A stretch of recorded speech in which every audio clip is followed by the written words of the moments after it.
রে মুসলমান, মসজিদ ভুলিলাম, মাদ্রাসাও ছাড়িলাম, মাদ্রাসাও ভুলিলাম, মসজিদ ছাড়িলাম, তাই তো এত অপমান, কাফিরের হাত হতে নিধন হইতেছে কি করে মুসলমান। কোরআন ভুলিলাম, হাদিস ছাড়িলাম, তাই তো এত অপমান। ঠিক না বেটি?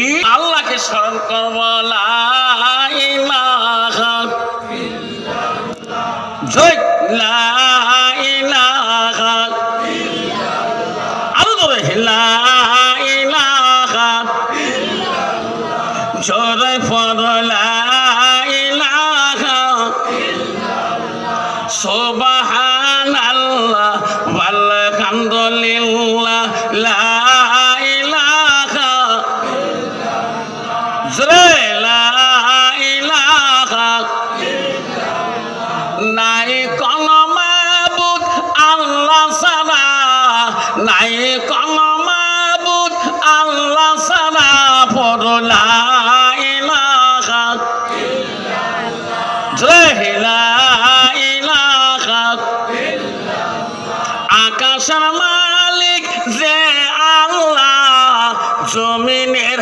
মালিক সেই আল্লাহ, পড়ো লা ইলাহা ইল্লাল্লাহ, জোরে লা ইলাহা ইল্লাল্লাহ, চন্দ্রের মালিক যে আল্লাহ, সূর্যের মালিক সেই আল্লাহ, পড়ো লা ইলাহা ইল্লাল্লাহ, জোরে লা ইলাহা ইল্লাল্লাহ, জান্নাতের মালিক যে আল্লাহ, জাহান্নামের মালিক সেই আল্লাহ, পড়ো লা ইলাহা ইল্লাল্লাহ, জোরে লা ইলাহা ইল্লাল্লাহ, জাহান্নামের মালিক যে আল্লাহ, জান্নাতের মালিক সেই আল্লাহ, পড়ো লা ইলাহা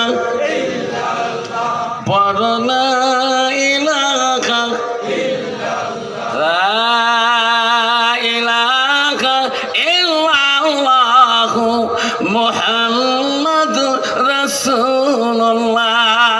মুহাব্বতে পড়ো সাল্লাল্লাহু। তাহলে বাবা বলুন, জান্নাতের মালিক কে? জোরে কবেন, আর একটু জোরে। তাহলে জাহান্নামের মালিক কে? আমরা জাহান্নাম যাব না জান্নাতে যাব? তাহলে তোমার খানটাড়ির মানুষ জান্নাতে যাবার চান না জাহান্নামে যাবার চান? জান্নাত কাই কাই যাবেন? হাত তোলো তো, হাত তোলো। জান্নাত কাই কাই যাবেন? তকবীর লাগান, লাই থাকবে। আব্বা জান্নাত সবাই যেতে চায়, জান্নাত গেলে আল মসজিদুল বাইতুল্লাহ, মসজিদ আল্লাহর ঘর, আল্লাহর ঘরের সাথে তোমার সম্পর্ক থাকতে